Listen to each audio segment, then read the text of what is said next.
Alors, monsieur l'ambassadeur, bonjour. Ravi de vous avoir parmi nous à Sfax. Alors, on va commencer par une question à l'occasion de votre visite à Sfax ici. Alors, c'est après 6 ans de service, monsieur l'ambassadeur, votre mission en Tunisie prendra fin très prochainement. Vous avez exercé une diplomatie engagée et dynamique et l'Allemagne a fait preuve d'une forte amitié avec la Tunisie. Je pense que c'est un départ que plusieurs regretteront compte tenu du travail remarquable accompli. Quelles attitudes, quels souvenirs vous retenez de la Tunisie, monsieur l'ambassadeur?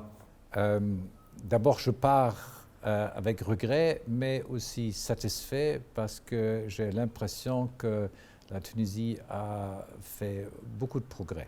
Je sais que beaucoup de gens en Tunisie pensent autre chose, mais j'ai eu le privilège de vivre parmi vous pendant cette période-là et j'en suis sûr et je suis persuadé qu'il y a eu beaucoup plus d'avancement que les gens attendent.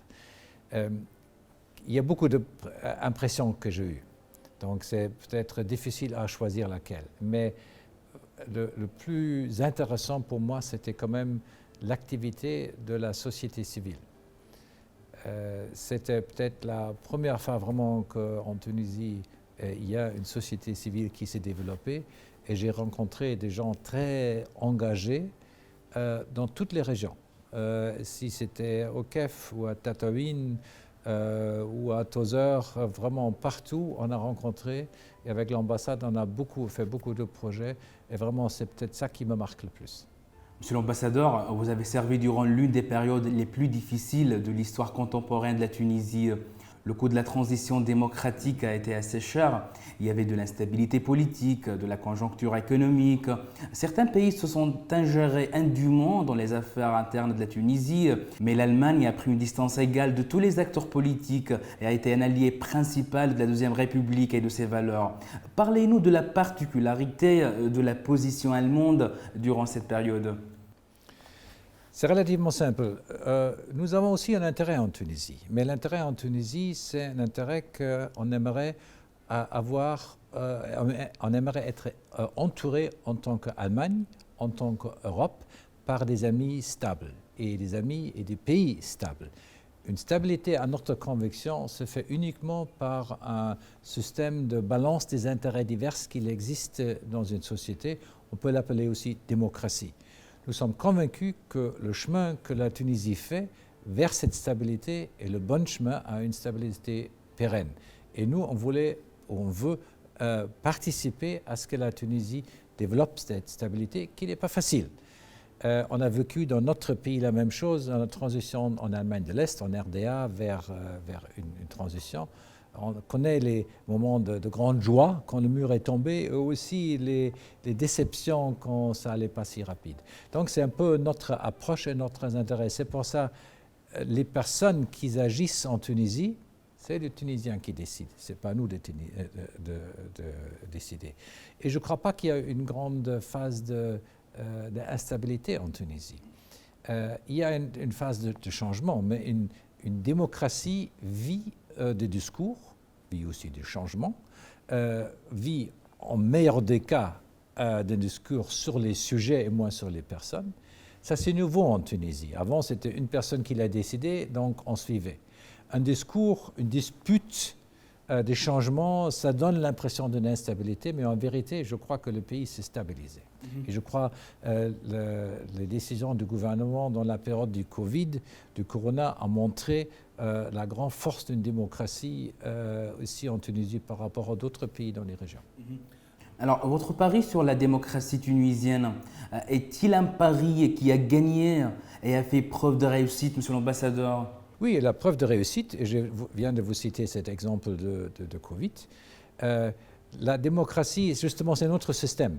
Cette balance permanente entre les intérêts, il faut le regagner chaque jour, ça peut être fatigant. De nouveau une discussion, de nouveau un changement. Mais à la fin, on trouve une balance qui est plus juste pour toute la société. Personne n'est toujours content. Personne n'aura 100%. Chacun doit donner un tout petit peu. Et la Tunisie sur le bon chemin. Les transformations, c'est termine jamais. Il y a démocratie, c'est un système qui apprend constamment, mais qui a l'avantage de réagir et d'être beaucoup plus flexible que d'autres systèmes. C'est pour ça que je suis convaincu que la Tunisie est sur le bon chemin. D'accord. Alors, l'Allemagne présidera l'Union européenne à partir de juillet 2020 et le G7 en janvier 2021. Comment la Tunisie peut-elle bénéficier de cette circonstance pour appuyer les propositions et programmes auprès des institutions européennes et internationales? Honnêtement, je crois que surtout la Tunisie doit développer son propres idées. Elle doit décider qu'est-ce qu'elle veut envers l'Union européenne. Ce n'est pas à nous de définir ce que la Tunisie veut, c'est à la Tunisie de définir. Nous, on peut suggérer, mais une fois la Tunisie a défini ses intérêts, on peut aider dans l'intérêt mutuel.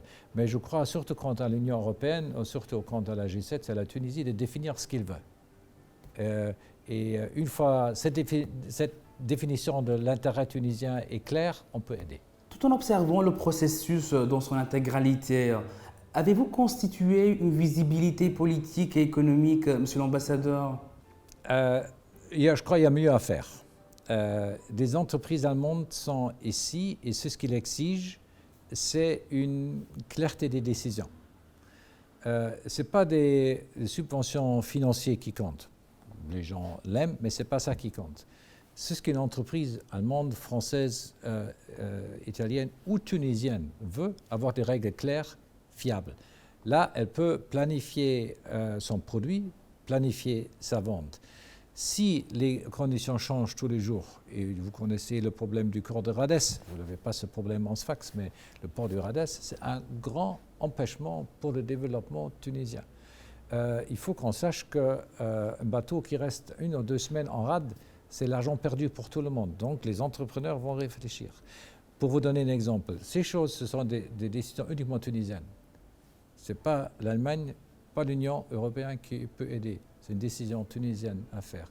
Donc si on voit un avancement là-dedans, ça va aider énormément à la Tunisie, au développement économique. La Tunisie a encore besoin de soutien de ses amis et ses alliés pour surmonter les challenges économiques et sociaux provoqués par la période transitoire et qui sont aggravés par la pandémie Corona. Peut-on aspirer à des programmes et des projets supplémentaires de coopération qui réunissent l'Allemagne et la Tunisie? Certainement, elle va continuer, mais seulement pour vous dire, la Tunisie aura toujours besoin des partenaires comme nous en Europe.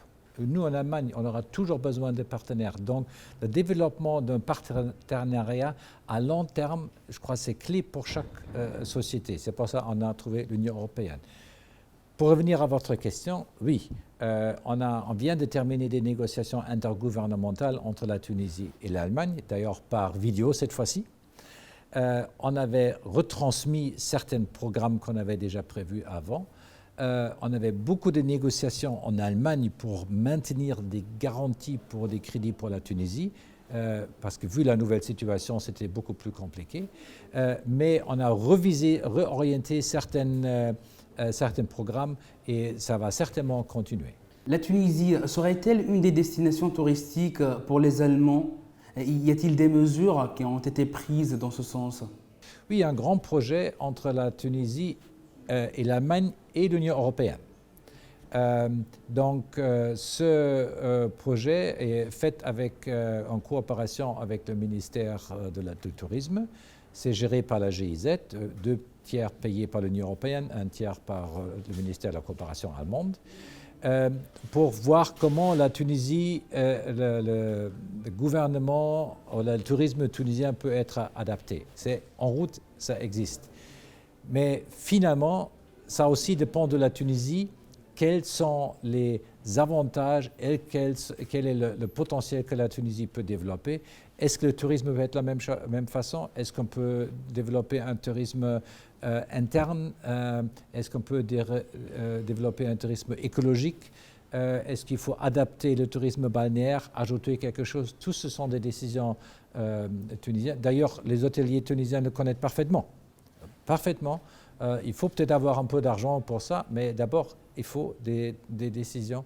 Et l'entourage compte, parce que le touriste ne veut pas seulement dans un bel hôtel, avec des murs autour, et quand il sort, il y a de chaos, mais il faut que tout l'ensemble, tout le produit, ça vaut.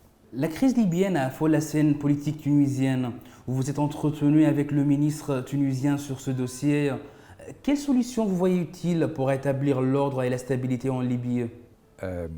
C'est sa situation qui affole pas seulement la Tunisie, ça nous affole aussi en Europe, internationalement. On a développé une approche internationale à travers l'égide des Nations Unies.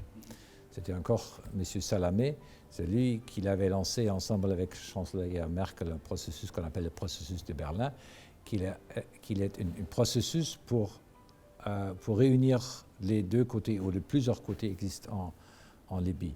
Il faut poursuivre ce chemin. Il n'y aura pas une solution à notre conviction avec des intervenants de l'extérieur, c'est finalement les Libyens qui doivent décider sur leur sort. Et j'espère que ce processus par les Nations Unies va mener à une solution interlibyenne. On va finir par deux dernières questions. Parlez-nous de votre visite aujourd'hui à Sfax. Elle s'inscrit dans quel cadre? Et vous avez toujours apprécié le potentiel humain, scientifique et économique de la région. Quelles sont les perspectives de coopération existantes? Je suis venu aujourd'hui à Sfax aussi pour dire au revoir à la ville parce que je quitterai à la fin du mois. Mais j'étais toujours impressionné par le potentiel et l'engagement à Sfax. Les hommes d'affaires, la GIZ et les hommes d'affaires tunisiens ont créé Sfax International pour établir le contact avec le monde international. Nous avons ouvert un bureau de la AHK ici à Tunis. AHK, c'est la Chambre de commerce tuniso-allemande. Et j'ai aussi visité aujourd'hui les Nice, qui a, avec peu de moyens, quand même un potentiel très impressionnant. Donc voilà le potentiel de Sfax. Et je voulais vraiment remercier à Sfax et à ses institutions pour ce qu'ils ont fait aussi pour moi et pour nous, et vraiment exprimer aussi ma conviction de leur potentiel pour le futur. Certains espèrent que la diplomatie allemande ait une représentation permanente à Sfax et soit réalisable à court et moyen terme. Je sais que c'est une discussion qui préoccupe beaucoup de gens. Je crois qu'il faut être honnête, je ne crois pas que ça va être réaliste. Mais je ne crois pas aussi que c'est nécessaire. Je crois ce qui est nécessaire d'avoir cette chambre de commerce, des activités commerciales, industrielles entre des entrepreneurs de Sfax et des entrepreneurs allemands et aussi européens, de faire, et peut-être aussi des universités. Donc il y a ce potentiel, c'est ça qui compte, et comme ça vous n'avez pas besoin d'une représentation formelle à Sfax. Je vous laisse le mot de la fin, Monsieur l'ambassadeur, un message à adresser au peuple tunisien, aux Sfaxiens et à la radio Diwan. Alors surtout aux Sfaxiens, je trouve que Sfax est une ville impressionnante, maintenant avec de l'air beaucoup moins pollué après la fermeture de la SIAP, avec beaucoup de potentiel, des gens avec beaucoup de charme. Et je suis aussi très content qu'il y ait Radio Diwan, parce qu'une radio, une télé, qui donne des informations, qui crée la transparence, pour moi, c'est aux clés pour une réussite de la démocratie et d'une société à Sfax et en Tunisie. Merci beaucoup, Monsieur l'ambassadeur.